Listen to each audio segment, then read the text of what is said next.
Olá, este é o Visão Parlamentar e eu convido você a conhecer o que pensam e o que fazem os deputados estaduais mineiros. Neste programa eu converso com o deputado Carlos Henrique, segundo secretário da mesa da Assembleia. Vamos falar sobre os impactos das fortes chuvas deste início de 2020 para os municípios mineiros e as ações do parlamento para fomentar a reparação dos danos por todo o estado. O tema pautou uma audiência pública da Comissão de Assuntos Municipais, projetos em tramitação na Casa e anúncios do governo voltados para cidades e famílias atingidas. Acompanhe.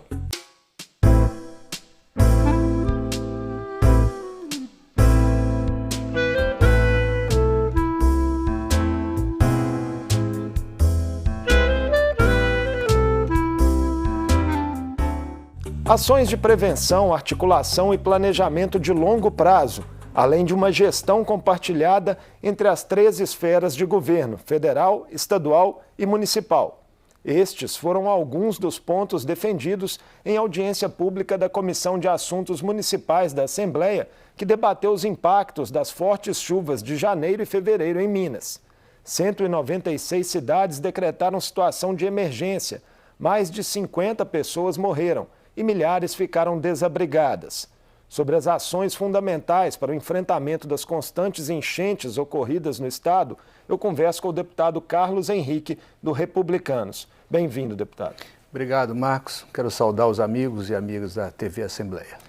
Deputado, segundo a Defesa Civil, desde 24 de janeiro, quando começaram as chuvas mais fortes aqui em Minas, 58 pessoas já morreram em decorrência dessas águas, 13 na capital mineira e as demais em outros 22 municípios afetados. Desabamentos e soterramentos foram as principais causas dessas fatalidades. Além desses casos, outras dezenas de pessoas estão feridas, milhares tiveram que deixar suas casas, milhares não têm para onde ir nesse momento. É um problema, sobretudo, de política pública, de mudança de cultura de política pública em relação à prevenção? Sim, são erros que se repetem há décadas. E cada ano a gente vai observando que os problemas, quando não são corrigidos, eles vão se agravando. Por quê? Porque o volume de chuvas, o período de chuvas, serão mais intensos, mais constantes, mais permanentes. E essa experiência que nós tivemos nesse período de chuvas, no mês de janeiro, em Belo Horizonte, na região metropolitana, em várias regiões do estado, demonstram efetivamente que nós estamos no caminho errado. Precisa ter uma mudança de visão, uma mudança de postura dos agentes públicos estaduais, municipais e também federais. Todos os órgãos precisam entender, principalmente o legislador municipal. O prefeito do município precisa ter a consciência ambiental, a consciência hídrica de que, se nada for feito efetivamente, nós vamos continuar a sofrer os danos patrimoniais e, sobretudo, aquilo que mais choca a população, que são os óbitos. Corrigindo apenas o detalhe da sua informação, nós já chegamos a 60 óbitos com essas recentes chuvas no sul de Minas.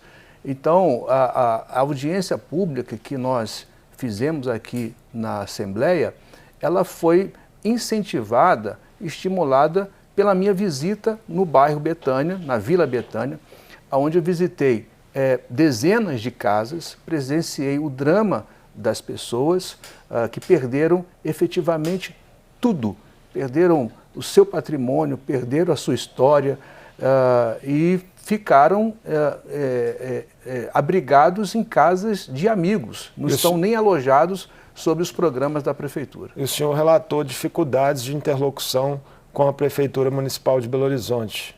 Naquele momento eu recebi um telefonema das lideranças dos moradores daquela região, pedindo um encontro com o prefeito de Belo Horizonte e, lamentavelmente, ele, talvez por conta das suas atribuições, do excesso de responsabilidade, de preocupações, o momento ele estava no pico das inundações da cidade, mas as pessoas estavam desesperadas, elas estavam aflitas, sem saber o que fazer.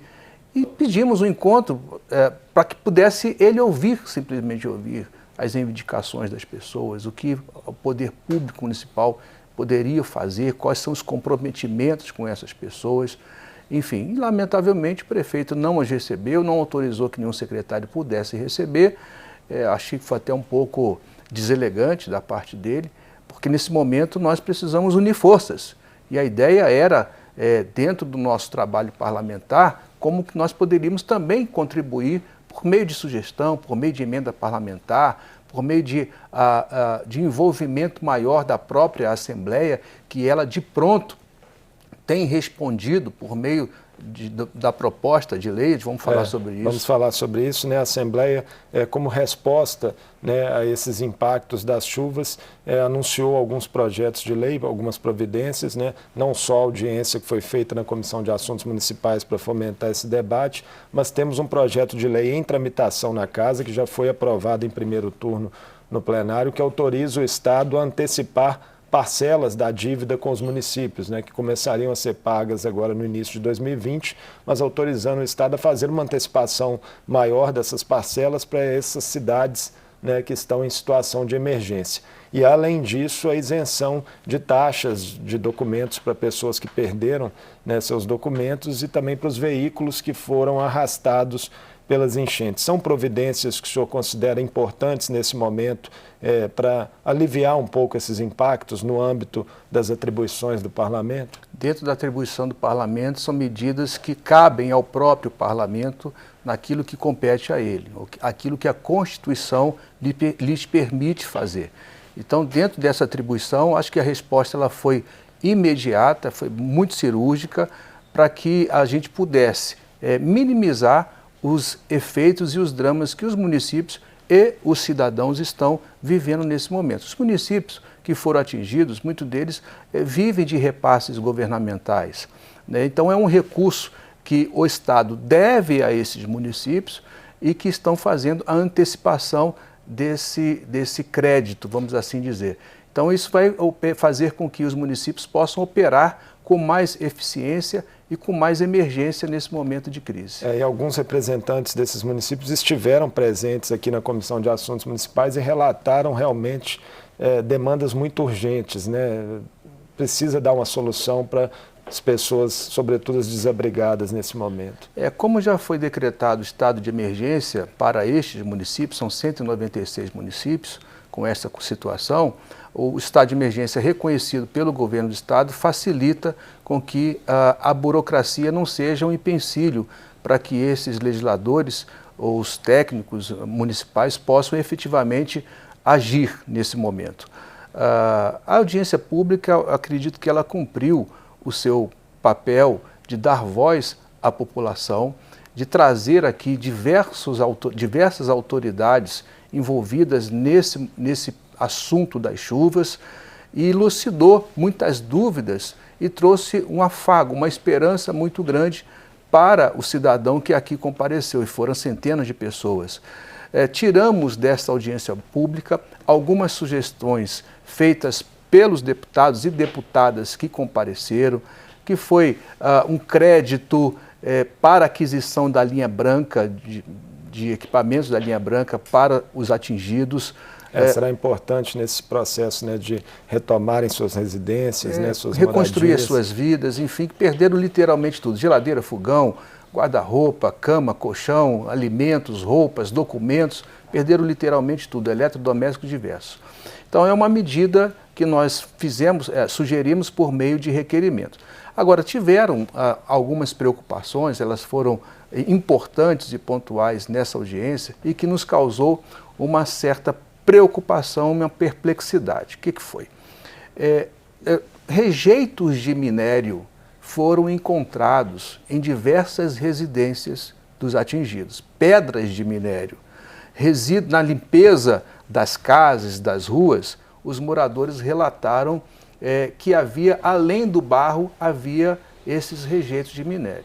Então, há uma suspeita, e a gente vai averiguar. O Ministério Público estava presente nesta audiência, fez o relato e prometeu averiguar, de que possivelmente algum rejeito de minério possa ter sido jogado nos córregos nesse momento de chuva para desafogar, vamos dizer, diminuir o volume das barragens que estavam muito alto pelo efeito das chuvas. E pode ter a ver, inclusive, com os crimes ambientais recentes que ocorreram em Minas Gerais em relação à mineração, né? Tanto Mariana, 2015, quanto Brumadinho, que completou um ano agora no fim de janeiro. Pois é, e ainda continuamos sem muitas respostas. Então, se de fato isso aconteceu, isso é um crime, as autoridades competentes estarão atentas a isso, fiscalizando se de fato essa denúncia ela tem algum objeto de verdade nisso. O senhor falou sobre a audiência e, novamente, nessa audiência, representantes da Prefeitura de Belo Horizonte não estiveram presentes. Foi uma decepção para o senhor, para os demais deputados da comissão? E para os moradores, principalmente, porque o debate ele é muito importante. Nós estamos vivendo um momento de crise e o isolamento das autoridades públicas nesse momento, ele não é o melhor caminho. O melhor caminho é a unidade das ações, é a unidade de pensamento e buscarmos as ações que complementem, né, e efetivamente atendam às expectativas do cidadão. Então, nós não queremos simplesmente o debate, nós queremos ação. Eu sei que nesse momento precisa-se de ação, efetivamente, não de muita conversa. A cidade, ela viveu um caos. A gente fala de Belo Horizonte, eu estive em Sabará ficou revirado debaixo d'água. Santa Luzia, eu estive em Santa Luzia, eu estive em Raposos. Então, assim, a situação de crise. O prefeito me relatou da cidade de Raposos, por exemplo, as pessoas que ficaram desabrigadas e não puderam voltar para suas casas, o programa que atende essas pessoas desabrigadas com Bolsa Aluguel não poderia ser atendido, porque as casas que estavam listadas no programa, elas também foram atingidas. Então precisa... São dramas sociais de ordem diversa, né? Diversas. Então, a Raposos foram 9.000 pessoas atingidas diretamente. Então, se a gente falar indiretamente, toda a cidade foi, de alguma forma, atingida. Então, a união de esforços, ela se faz necessária. As pessoas não podem, por exemplo, Marcos, a gente vem o período de sol. Não pode, com o sol que surgirá, também vir o esquecimento, vir o abandono e esperar as próximas chuvas do próximo ano.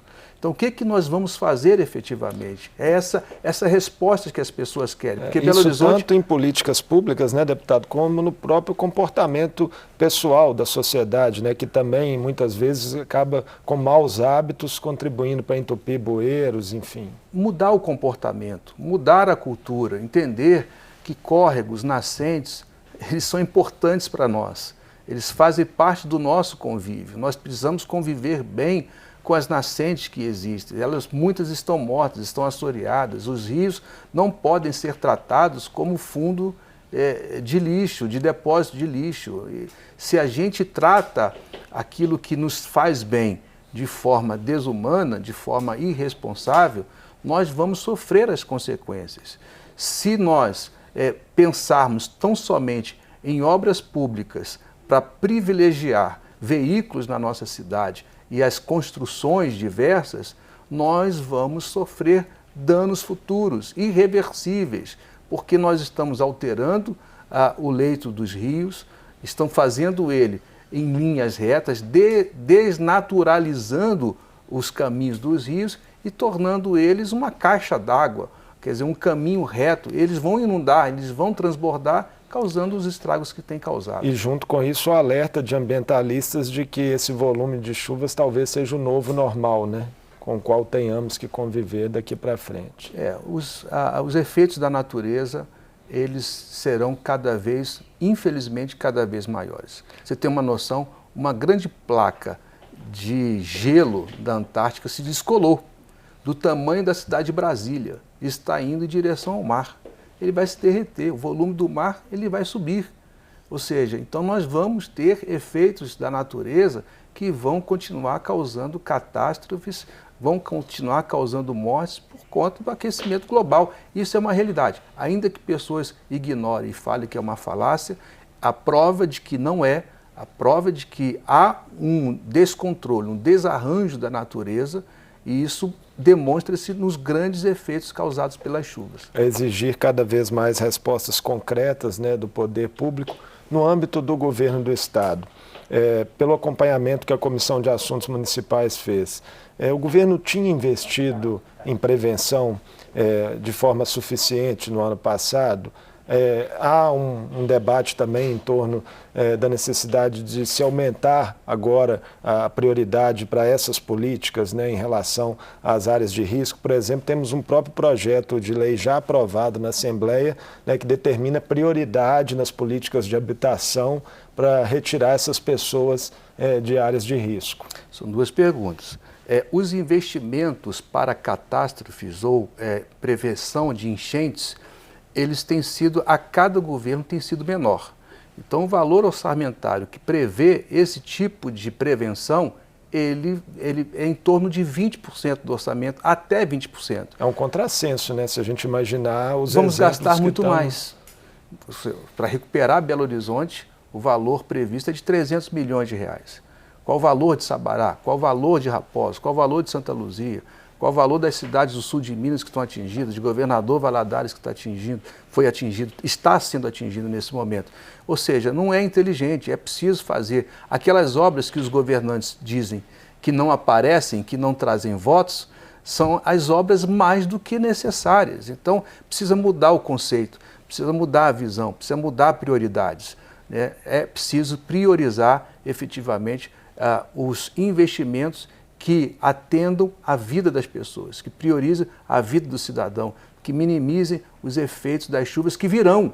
Nós não vamos conseguir impedir que as chuvas surjam, e elas surgirão com mais força, com mais intensidade. Então a gente precisa trabalhar efetivamente na prevenção. E as comissões da Assembleia vão ser importantes para fazer esse acompanhamento, sobretudo no âmbito do governo do Estado. Claro, né? A Comissão do Meio Ambiente, presidida pelo deputado Noraldino, terá um papel muito importante. A própria comissão que nós debatemos de assuntos municipais, presidida pela deputada Rosângela, terá um papel muito importante nesse sentido. A Assembleia como um todo, ela está atenta. A própria mesa diretora, liderada pelo presidente da Casa, deputado Agostinho, que também tem se empenhado muito nesse trabalho. Você falou sobre a questão de moradias. Das áreas de risco, né, que tem um projeto já aprovado na Casa, determinando prioridade absoluta para as pessoas que estão nessa situação dentro das políticas habitacionais. Um órgão que nós sentimos falta nesta audiência pública e foi fundamental, lamentavelmente a ausência dele impediu que pudesse dar essa esperança para as pessoas. Qual órgão que eu estou falando? A Coab. A Coab tem, no bairro Betânia, 100 unidades habitacionais vazias. Ou seja, por que não assentar estas pessoas que estão em áreas de riscos, que estão vivendo na beira do córrego, que foram assentadas pela própria prefeitura de forma irresponsável na beira do córrego, transferi-las dessa região, que é uma área de risco, que é uma área de inundação, para estes apartamentos. Nós vamos, assim, evitar no futuro com que essas ocorrências que surgirão possam afetar a vida dessas pessoas que lá estão e replantar na beira do rio, do córrego, as matas ciliares, fazer com que haja uma região mais esponjosa para absorver a água da chuva. Então precisa realmente partirmos para as ações, para a prática efetivamente, deixarmos os discursos e resolver o problema do cidadão. Além das mortes, prejuízos e desabrigados, né, que se tornam um problema social e econômico de grande dimensão, as chuvas também aumentam a preocupação com o retorno de doenças como a dengue. Na reunião, essa preocupação também chegou a ser tocada? Sim, nós tivemos a representação da Secretaria Estadual de Saúde e ela manifestou as ações da Secretaria na prevenção, da distribuição de milhares de vacinas que estão sendo feitas para hepatite A. Essa questão da dengue é uma preocupação da Secretaria. Então, este órgão específico está atento e haverá uma grande campanha agora do próprio governo do Estado. Eu penso que a Assembleia também estará enganjada nisso, para que as pessoas possam estar atentas a essas questões habituais e que a imprensa sempre vem falando sobre a prevenção para que se evite a proliferação do mosquito da dengue. A situação de Minas Gerais motivou uma visita do presidente Jair Bolsonaro ao estado. Ele, inclusive, anunciou também uma ajuda, né, aí emergencial para Minas. Agora, acho que o grande desafio que fica, né, deputado Carlos Henrique, daqui para frente, é que todos os níveis federativos, né, Estado, governo federal e municípios, atuem mais na prevenção. Eu conversei com alguns deputados federais sobre este recurso anunciado pelo presidente Jair Bolsonaro, de quase R$1 bilhão para a região sudeste. Espírito Santo, Rio de Janeiro, Minas Gerais, muito provavelmente São Paulo agora, que foi afetado também pelas chuvas. Então é preciso que os deputados federais, que foram muito responsáveis nesse momento, porque eles articularam, junto com o governo federal, a liberação desses recursos para o Estado, possa montar uma comissão de deputados e efetivamente acompanhar a chegada desses recursos, como é que eles serão empregados, como serão executados esses recursos, porque não pode chegar a cair no caixa único do Estado ou do município e o recurso efetivamente não chegar no seu objetivo final. Então, assim, ficou essa preocupação na comissão, mas de pronto conversei com alguns deputados federais e eles se mostraram muito atentos a essa questão de fazer o acompanhamento da execução orçamentária desses valores. Deputado Carlos Henrique, muito obrigado por participar conosco aqui do Visão Parlamentar. Eu que agradeço o convite, espero que a população possa, de fato, ter uma consciência ecológica, uma consciência ambiental, os nossos governantes, da mesma forma, possam mudar o conceito, as suas preocupações, as suas prioridades e focar neste assunto, que é um assunto importante para todos nós e para o nosso futuro, o futuro dos nossos filhos. Obrigado mais uma vez. Eu conversei com o deputado Carlos Henrique, do Republicanos. Falamos sobre os impactos das fortes chuvas de janeiro e fevereiro para Minas Gerais, as respostas institucionais da Assembleia e os desafios que ficam para as políticas de reparação e prevenção. Obrigado também a você pela sua companhia e vale destacar que a Assembleia continua recebendo doações para os atingidos pelas chuvas. Entregas podem ser feitas no primeiro piso, aqui no prédio do Legislativo Mineiro, na rua Rodrigues Caldas, número 30. Esta e outras entrevistas do Visão Parlamentar estão disponíveis também online no portal da Assembleia. E confira aqui na tela os horários de exibição na TV. Até a próxima!